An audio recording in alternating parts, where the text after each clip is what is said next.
Welcome, everyone, to Hello, Ernest at the Kitchen Table, connecting writers and readers. I am Jan Pratt, the author of several children's picture books and also the author of a series of yoga lesson plans for kids. And I am Gaga Gabarty. I'm a co-author with Judy Lee Butler. Together, we write the Phoebe Cornell Mystery Series. Join us for every episode as we connect readers to your next great read. Hello, Cam Torrens. Great to see you. Thank you for agreeing to come to the kitchen table and let's talk about you as a writer. Are you good with that? I'm good with that, Gene. I sure appreciate the invite. Thanks for having me on. Yeah, we're excited to have you here. And for our listeners, I'd like to ask you a question about getting started. What inspired you to get started in writing? Well, reading is what inspired me to get into writing. I grew up in libraries. My mother and father were both big readers, and I just grew up reading books and books and books. And when I went off and joined the military, I spent 30 years in the Air Force. That didn't change. I was reading, between 50 and 100 books every year my whole life. And after I retired, of course, I kept reading, but I thought to myself, I've got this time. I've always been interested in writing. What if I tried to give readers something that I've enjoyed so much? I've got my favorite authors, and I wanted to give it a shot and see if I could put something out that the readers would respond to. So Okay. reading got me into it.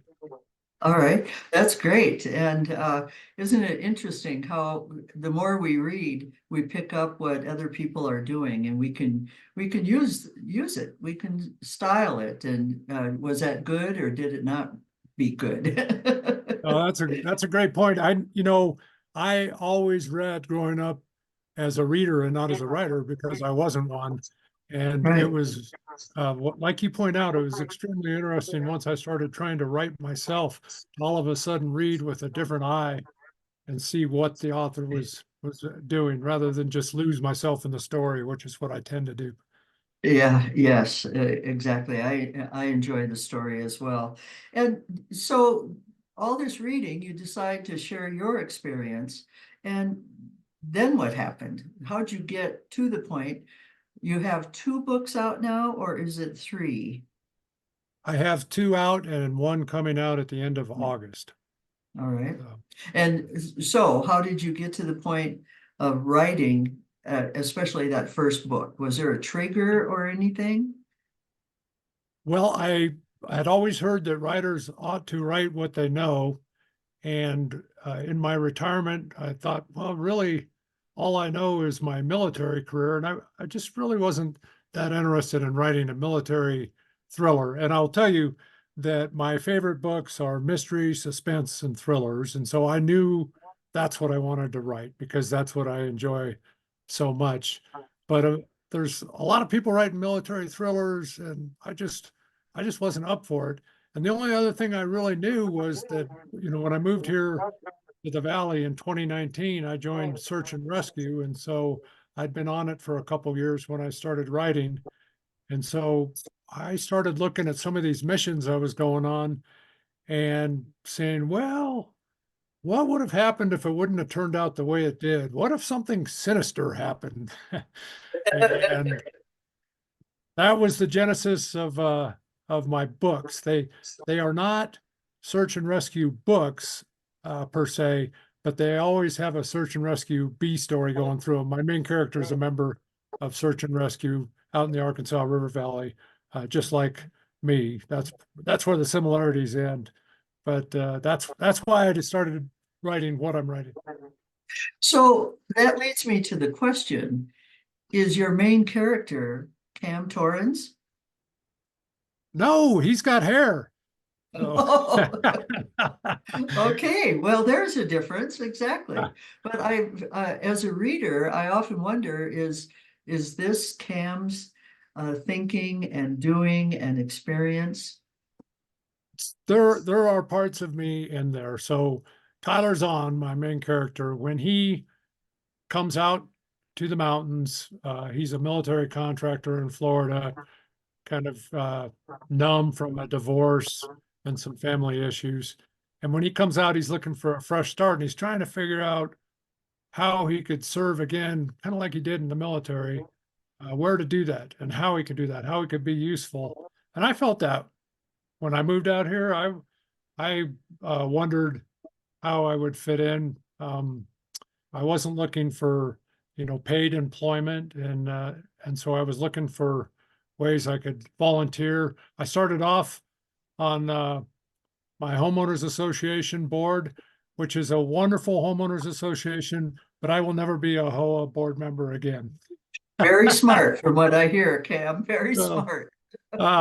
So Generally. that wasn't it. But the more I got into the search and rescue, it was my niche. I don't have a lot of the skills that other search and rescue members have as far as high angle rock climbing or river Ooh. rafting type stuff.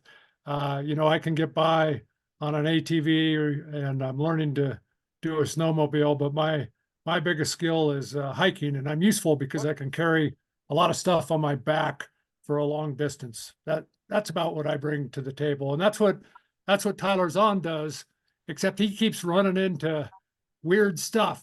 And he's good friends with the deputy sheriff here in Chaffee County. And they end up getting involved in figuring out the weird stuff.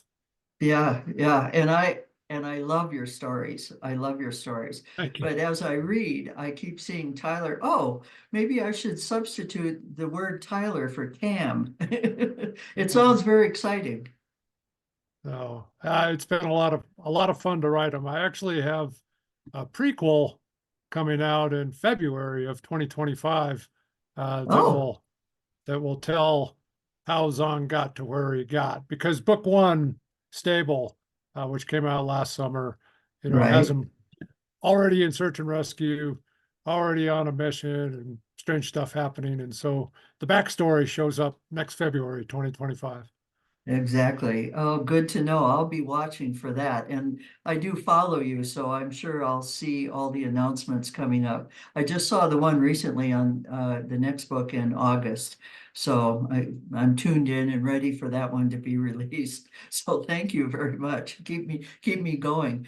You mentioned that you've always been a big reader, and like so many of us, we pick up different things. What are your what kind of authors are you reading that you prefer in suspense and thrillers?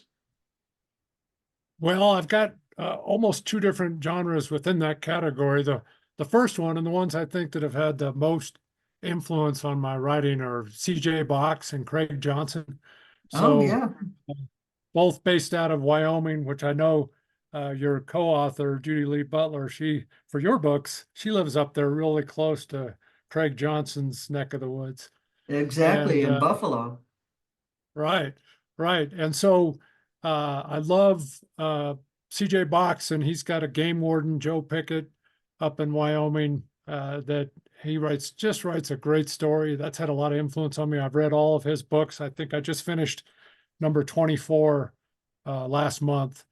Right. And he writes in third person and past tense, and that's what I wrote my first book in.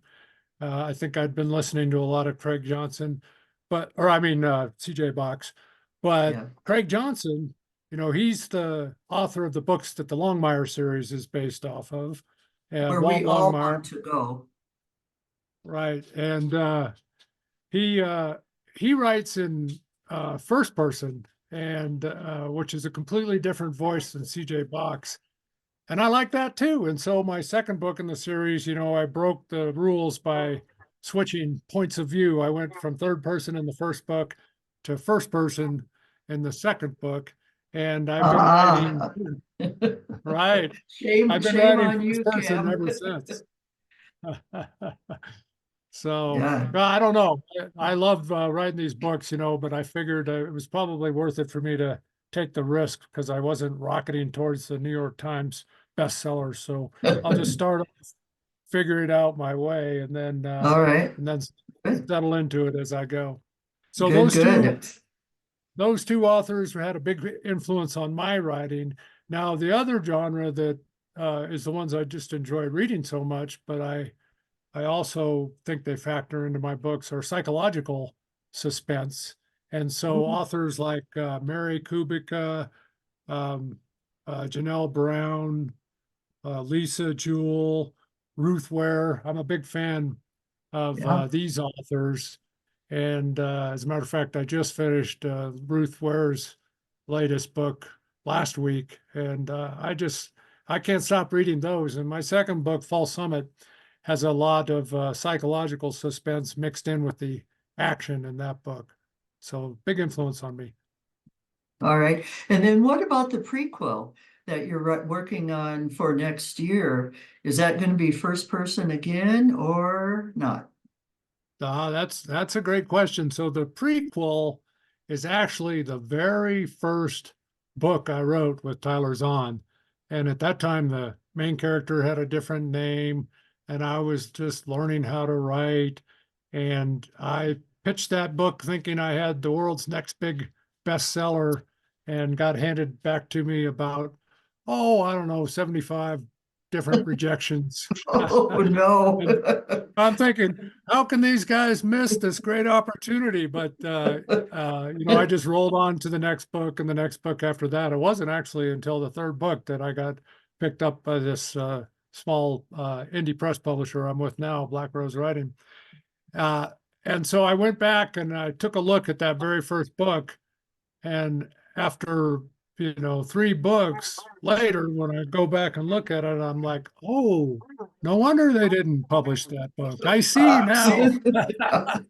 And so I took that book apart and rewrote it from scratch.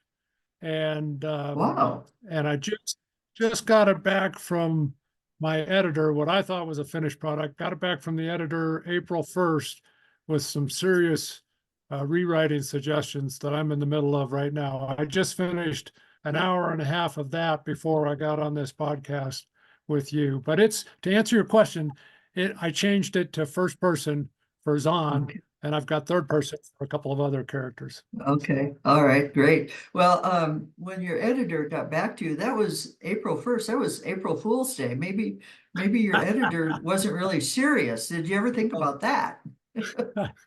She turned it Oh. around. She turned it around on me. And she's April Fool's Day. She said, "You think that book's ready to go?" So, Oh, that's a good one. I like your editor already. And who is your publisher? You mentioned it. I didn't quite catch it all. Black Rose Writing. They're a Mhm. indie publisher out of Castroville, Texas, and they have a stable of about 450 authors. They put out 4 books a week, um, publish 4 books a week. And so they're big for a small publisher, but they're not, the big five. So, Yeah, yeah, but that is big. So 4 books a week, I can't imagine. They're probably booked out the rest of this year and into next year if you're already booking for 2025. So good, good. I'm glad you found a decent publisher. Sounds fine. Well, you mentioned that you had to rewrite some of the things that came from the April Fools, or I'm sorry, April 1st feedback from your editor. But the question is, what are your writing habits? If you just finished some this morning, do you write like every day? What are your habits? so that's an important part of my life, in fact, not just for writing, but for everything else. I'm a big guy on routine, which is tough because my wife is a gal who likes to travel and be spontaneous, and so there's always a friendly dynamic with me wanting to do my things and her wanting us to go out and just do things, but I do. I exercise in the morning as part of my routine. I do some reading in the morning that's part of my routine, and writing is a part of my routine every day. So the writing that I do varies on where I'm at on the book. I tend to have a goal of writing 1,000 words a day when I'm writing my first draft. Oh, And wow. I say that at the end of 4 months, I'll have about a 90 to 100,000 word first draft. And, if you do the math, that adds up more than to 90 or 100. But within that 4 months, there's going to be 20 days where I can't get that 1,000 words done. So I got a little slop built in there for, time with family and the kids and extraneous stuff that happens. Yes. And then Oh, yeah. when I finish with that 4 months, I let it sit for a couple weeks, and then I go back in and I'll rewrite it from the very beginning. I'll just go through and I'll rewrite, and I can usually do more than 1,000 words a day with that. And so that takes about half the time as the first draft did, but it also puts me at like 6 or 7 months. And then I'll send it out to a couple of beta readers to get their thoughts on it. And when I have that in, I'll send it off to the editor and do that. And then another 2-3 months after that. So it takes about a year for me Yes. to get a book that I think is ready to go. Well, it sounds like you're planning ahead. If you've already got August booked and then the prequel for 2025, so you're doing it right. How do you stay motivated? That is really a lot of work. 1,000 words at a sitting, and the goal for every 4 months. How do you stay motivated for all of that? I don't.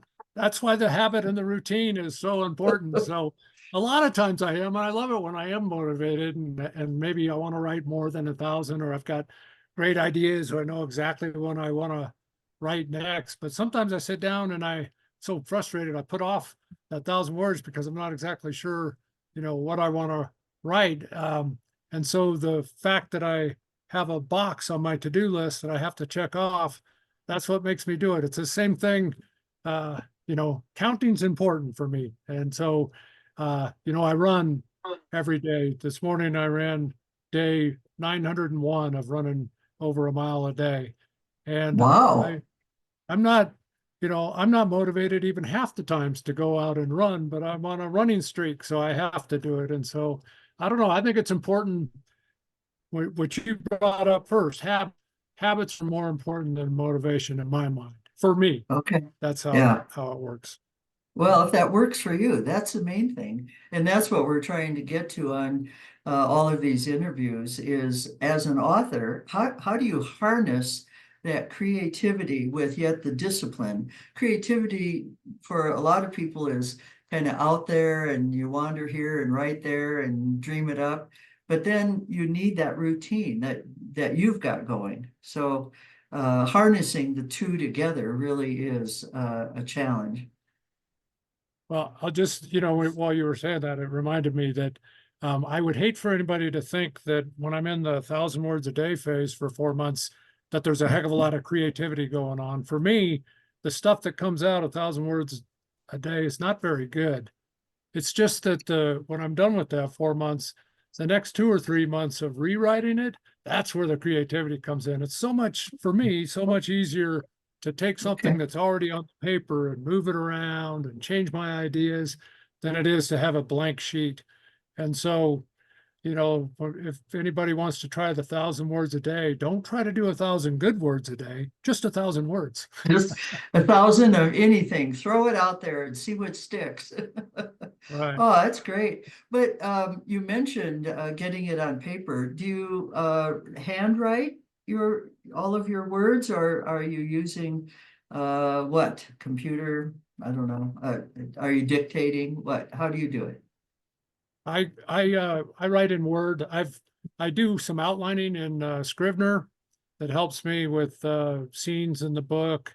And sometimes I'll do a little writing in there. They've got kind of a corkboard feature where I can work on plotting. But Okay. then once I get going, I write in Word. And I Okay. just when I finish, I save it, and then I'll save it on my hard drive. I'll save it to Google Drive, and then every 2 weeks or so, I'll send an email with the document to myself just so I don't lose anything. Wow. That's double and triple backup. So very smart. Good for you. Good. Well, so if that works for you, and it sounds like quite the process, what advice would you have for people getting started in writing? Well, the habits and routines that I've already talked about would be one thing. The second thing would be to read about writing. I still read a lot of books on writing. As a matter of fact, that's the name of the famous Stephen King book that I like so much. I've read that 2 or 3 times. But Okay. read books about how to write. I find those to be very important. Probably the most important thing that influenced my writing after I got going was joining the group that you're the president of, the Central Colorado Writers.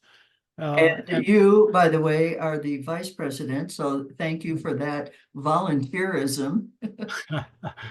but critique group within the Colorado Central Writers was fundamental to changing my writing, holding me accountable, getting other eyes on my work, and it literally changed my writing style, and Oh, I think it exponentially improved my writing. If I was to boil, the one piece of advice to writers starting out is don't make the mistake of trying to do it alone. And I did that for the first 8 months where I was writing. For one, you'll either convince yourself that you're not writing anything good, or two, you'll convince yourself that you're writing the world's next masterpiece, and you might not be. The most important thing you can do is find a supportive group of other writers that are supportive and that they want you there with them, but they're honest and that they will tell you what you're doing right, wrong, and where you need to improve. That, for me, the writing community was the number one thing I didn't know about, and now can't imagine doing writing without. yeah. And I might just put in a little bit of a plug for this organization. It's ccwriters.org, and read all about it. And Cam and I are both big supporters of the fraternity of authors, writers, and those who just want to fool around and put their toe in the water and see what happens. You don't have to be a pro to join up with the group or get involved in the extra things that the organization really brings to support anyone in the US. It doesn't, or in the world, it really doesn't matter. You don't have to live here in the Arkansas Valley. So thanks for bringing that up. That's Well, the end of the advertisement. well, I just throw one. I was so glad you brought that up because the group, you don't have to need to want to write a book. Maybe you just want to write down some stuff for your kids Yeah. and your grandkids to read about your life, or maybe you just want to write short stories, or maybe you just want to be creative a couple times a month. So the advertisement wasn't over. I just wanted to pile on to what you were saying.